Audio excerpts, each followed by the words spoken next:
Hello दोस्तों, नमस्कार। स्वागत है आपका अपने ही यूट्यूब चैनल गुरुकुल ऑफिशियल पर। मेरा नाम है अनूप शंकर और मैं आपको करवा रहा हूं आधुनिक भारत का इतिहास का रिवीजन। तो इस रिवीजन में अब हम प्रश्न नंबर 157 पर पहुंच चुके हैं। तो आइए शुरू करते हैं आज की वीडियो। अगर क्वेश्चंस पसंद आएँ तो वीडियो को लाइक करें, अपने दोस्तों के साथ शेयर करें और चैनल को सब्सक्राइब ज़रूर करें। प्रश्न नंबर 157, अमीर खुसरो किसका समकालीन था? तो अमीर खुसरो समकालीन था ऑप्शन नंबर ए यानी अलाउद्दीन खिलजी का। चलते हैं अगले प्रश्न की ओर। 158, अंग्रेज़ों को बम्बई कैसे मिला? तो अंग्रेज़ों को बम्बई मिला था विवाह में दहेज के रूप में, यानी option number B is correct. चलते हैं अगले प्रश्न की ओर। 159वां प्रश्न है, अंग्रेज़ों की आर्थिक नीति का क्या परिणाम प्राप्त हुआ? 159 है, अंग्रेज़ों की आर्थिक नीति का परिणाम प्राप्त हुआ। तो इसका जवाब है ऑप्शन नंबर डी, उपरोक्त कथन सही है। तो विदेशी आर्थिक प्राप्तियों ने भारतीय कृषि पर प्रभाव डाला, भारतीय कुटीर उद्योग की हानि हुई और भारतीय व्यापार के स्वरूप में बदलाव आया। ये सब अंग्रेज की आर्थिक नीति का परिणाम थे। उसके बाद प्रश्न नंबर 160, तिलक। प्रश्न नंबर 160 है, तिलक के बारे में एक सही कथन बताएं। तो तिलक के बारे में एक सही कथन है ऑप्शन नंबर सी, वे कांग्रेस के सभापति बनने में असफल रहे। चलते हैं अपने अगले प्रश्न पर। प्रश्न नंबर 161, कौन निम्नलिखित में से कौन एक बंगाल के विभाजन का परिणाम था? तो बंगाल के विभाजन का परिणाम था उग्रवाद, सांप्रदायिकतावाद और अलगाववाद। ये तीनों ही बंगाल के विभाजन के परिणाम थे, यानी कि ऑप्शन नंबर डी यहाँ पर सही होगा। उसके बाद प्रश्न 162, चालुक्यों की राजधानी कहाँ थी? तो वो थी बादामी में। चालुक्यों की राजधानी कहाँ थी? बादामी में। गुप्त काल में प्रश्न नंबर 163, गुप्त काल में क्या क्या हुआ था? हूणों का आक्रमण हुआ, बौद्ध दार्शनिक विद्यमान थे और विदेशी व्यापार की उन्नति हुई। तो यहाँ सभी कथन सही हैं। प्रश्न नंबर 164, इंडिका के लेखक कौन थे? इंडिका के लेखक मेगस्थनीज थे। प्रश्न नंबर 165, अष्टाध्यायी के लेखक पाणिनि। प्रश्न नंबर 166, अमरावती और नागा अर्जुनीकोंडा किसके लिए प्रसिद्ध थे? तो ये थे बौद्ध स्तूप के लिए प्रसिद्ध। प्रश्न नंबर 167, तालीकोटा के युद्ध से क्या हुआ? तालीकोटा के युद्ध से दक्षिण में हिंदू शक्ति का विनाश हो गया। अलाई दरवाज़ा कहाँ पर है? तो अलाई दरवाज़ा स्थित है कुतुब मीनार में। 169, औरंगजेब ने किससे लड़ाई की थी?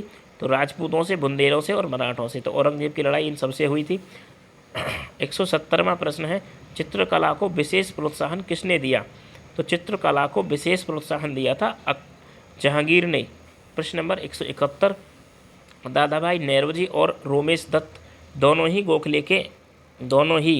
क्या थे? दादा भाई नेरोजी और रमेश दत्त दोनों ही क्या थे? भारत में अंग्रेज़ों की आर्थिक नीति के समालोचक थे। सैयद अहमद खान क्या चाहते थे? तो सैयद अहमद खान चाहते थे मुसलमानों के लिए पाश्चात्य शिक्षा का प्रबंध किया जाए। मेरठ षड्यंत्र घटना में कौन शामिल था? मेरठ षड्यंत्र घटना में कम्युनिस्ट पार्टी के सदस्य शामिल थे। 174वां प्रश्न है, भारत का इतिहास लिखने वाला प्रथम विदेशी इतिहासकार किसे कहा जाता है? भारत का इतिहास लिखने वाला प्रथम विदेशी इतिहासकार मेगस्थनीज को कहा जाता है। प्रथम जैन धर्म सभा कहाँ आयोजित की गई थी? तो वो की गई थी पाटलिपुत्र में। प्रथम जैन धर्म सभा कहाँ आयोजित की गई? पाटलिपुत्र। मध्य युग के किस शासक ने रुपया नाम का सिक्का सबसे पहले चलाया? तो रुपया नाम का सिक्का सबसे पहले चलाया तो शेर शाह ने। अलाउद्दीन खिलजी का दक्षिण के राज्य पर आक्रमण का उद्देश्य क्या था? तो वो था धन प्राप्त करना। अब ये लगभग दक्षिण भारत की ओर हम चल चुके हैं, दक्षिण भारत से प्रश्न आने शुरू हो गए हैं। आइए आगे देखते हैं। प्रश्न नंबर 178, आगरा शहर का संस्थापक कौन था? तो वो था सिकंदर शाह लोदी, आगरा शहर का संस्थापक। चलते हैं ऊपर प्रश्न नंबर 179 पर। 179 प्रश्न है, विजय स्तंभ कहाँ है? तो विजय स्तंभ है चित्तौड़गढ़ में। प्रश्न नंबर 180, चैतन्य ने किसकी भक्ति की शिक्षा दी? चैतन्य ने दी कृष्ण की भक्ति की शिक्षा। गुरु नानक का जन्म कहाँ हुआ था? तो गुरु नानक का जन्म हुआ था तलवंडी पर। बुलंद दरवाज़ा किस उपलक्ष्य में बनवाया गया था? तो विजय स्मृति। बुलंद दरवाज़ा विजय स्मृति के उपलक्ष्य में अकबर ने बनवाया था। 183 में प्रश्न है, किस मुगल सम्राट को चित्रकला से अत्यधिक लगाव था? तो वो था जहांगीर। प्रश्न नंबर 184, बक्सर का युद्ध विजेता कौन था? Hector Munro. हेक्टर मुनरो को बक्सर का युद्ध विजेता माना जाता है। प्रश्न नंबर 185, चौरी चौरा कहाँ है? तो चौरी चौरा है उत्तर प्रदेश में। इस वीडियो में इतना ही। अगर चैनल को सब्सक्राइब करें, क्वेश्चंस पसंद आए हों तो वीडियो को लाइक शेयर ज़रूर करें और कमेंट करना ना भूलें। आपका फीडबैक हमारे लिए काफ़ी महत्वपूर्ण है। कमेंट आपका चाहे पॉजिटिव हो या कमेंट नेगेटिव हो, सब तरीके से कमेंट को एक्सेप्ट किया जाएगा और अगर नेगेटिव कमेंट आते हैं तो उसमें सुधार किया जाएगा। इसीलिए कमेंट ज़रूर किया करें। Thank you so much for watching. मिलते हैं अगले वीडियो में, तब तक के लिए बाय बाय, टेक केयर।